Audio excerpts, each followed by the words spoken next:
ভগবান শ্রীরামকৃষ্ণদেবের আবির্ভাব তিথি। ভগবান শ্রীরামকৃষ্ণদেবের আবির্ভাব শুধু কয়েকজন ত্যাগী সন্ন্যাসী বা শুদ্ধ সত্য গৃহী ভক্তদের জন্য নয়। শ্রীরামকৃষ্ণদেব এসেছিলেন সকল মানবের জন্য, সকল জীবজগতের মঙ্গলের জন্য, বিশেষ করে মানুষের অন্তরের আত্মশক্তির বিকাশের জন্য। ধর্মের প্রতিষ্ঠা অর্থাৎ পবিত্র, শুদ্ধ, সদ্ভাবাপন্ন মানুষের প্রতিষ্ঠা এবং অশুভ শক্তির বিনাশ বা তমগুণকে রজগুণ এবং রজগুণকে সত্যগুণের দিকে মোড় ফিরিয়ে দেওয়া। ভগবান গীতায় বলছেন, মমৈবাংশ জীবলোকে জীবভূত সনাতনঃ। এই জীবজগৎ আমারই সনাতন অংশ, কিন্তু জীব তার সনাতন স্বরূপ অংশটি ভুলে নিজেকে অত্যন্ত ক্ষুদ্র অহং বোধে নিজেকে এরকম ভুল বোঝে।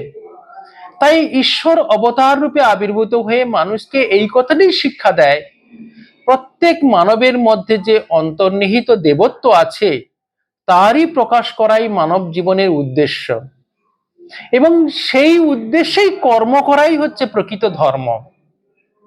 অবতার বলেন, মানুষ ব্রহ্মস্বরূপ, শিবস্বরূপ, অনন্ত শক্তি তার মধ্যে রয়েছে। অথচ কেন যে মানব এমন দুর্বল মনে করে নিজেকে, কাপুরুষ হয়, হীন বুদ্ধি হয়?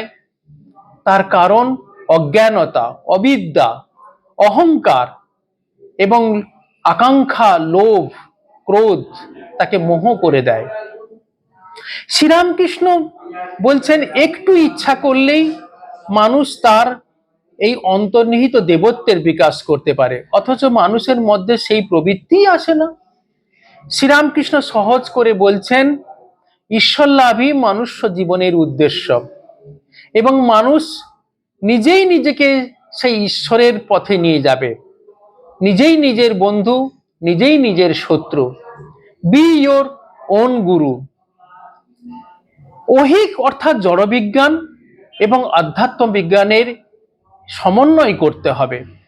তাই জীবের মধ্যে যাতে সহজে এই ঈশ্বর চিন্তার প্রবৃত্তি আসে, তাই শ্রীরামকৃষ্ণদেব বলছেন, মানুষ বিষয়ের জন্য, ঘটিবাটির জন্য চোখের জল ফেলে, কিন্তু ঈশ্বরের জন্য কয়েকজন চোখে জল ফেলে? একটু অনুরাগ, একটু বিশ্বাস, ব্যাকুলতা, ভালোবাসা, নিঃস্বার্থপরতাই মানুষকে ঈশ্বর লাভের পথে নিয়ে যায়। মানুষকে এই ঈশ্বরমুখী করার জন্যই ভগবান শ্রীরামকৃষ্ণদেবের এই মানব লীলা। শ্রীরামকৃষ্ণের জীবনের ছোটবেলা থেকে জীবনের শেষ দিন পর্যন্ত শিক্ষিত, অশিক্ষিত, পণ্ডিত, মূর্খ, নারী, পুরুষ, গৃহী, সন্ন্যাসী, জাতি ধর্ম নির্বিশেষে, হিন্দু, মুসলমান, শিখ, খ্রিস্টান, সবাইকে তিনি ঈশ্বরের পথে যাওয়ার জন্য আহ্বান জানাচ্ছেন। ঈশ্বরকে তিনি পথে যাতে বিশ্বাস, অনুরাগ, ব্যাকুলতা দেবার জন্য তিনি এত তপস্যা, এত কষ্ট স্বীকার করছেন তিনি এই দক্ষিণেশ্বরে। জীবের দুঃখে তিনি দুঃখী হয়ে তিনি বলছেন, তোমরা একটু ভগবানের নাম করো। ভগবানকে তিনি প্রার্থনা করছে, জীবের, হে জীব, তুমি শরণাগত হও, তোমার অন্তরের এই দেবত্ব বিকাশ হোক, তোমার ভক্তি লাভ হোক, তোমাদের চৈতন্য হোক, এবং সহজ বাণী, সহজ পথ দেখিয়ে, গল্পের ছলে, আমাদের গ্রাম বাংলা ঘটনা বলে তিনি আমাদের বোঝাচ্ছেন কিভাবে ঈশ্বরের নাম গুণগান করতে হবে, লীলা চিন্তন করতে হবে, তার স্বরূপের ধ্যান করতে হবে, একটু বিচার করতে হবে, একটু মনে বনে কোণে একটু ধ্যান করতে হবে। ভগবানের মানব দেহে এই অবতার রূপে লীলা অনির্বচনীয়, যা কখনো ভাষায় প্রকাশ করা যায় না।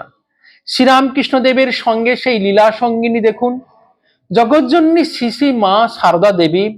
তার সহজ সরল জীবন, বাণী, গণ্ডি ভাঙা স্নেহ, ভালোবাসা দিয়ে তিনি আমাদের জাগতিক এবং আধ্যাত্মিক সম্পদে পূর্ণ করে দিচ্ছেন।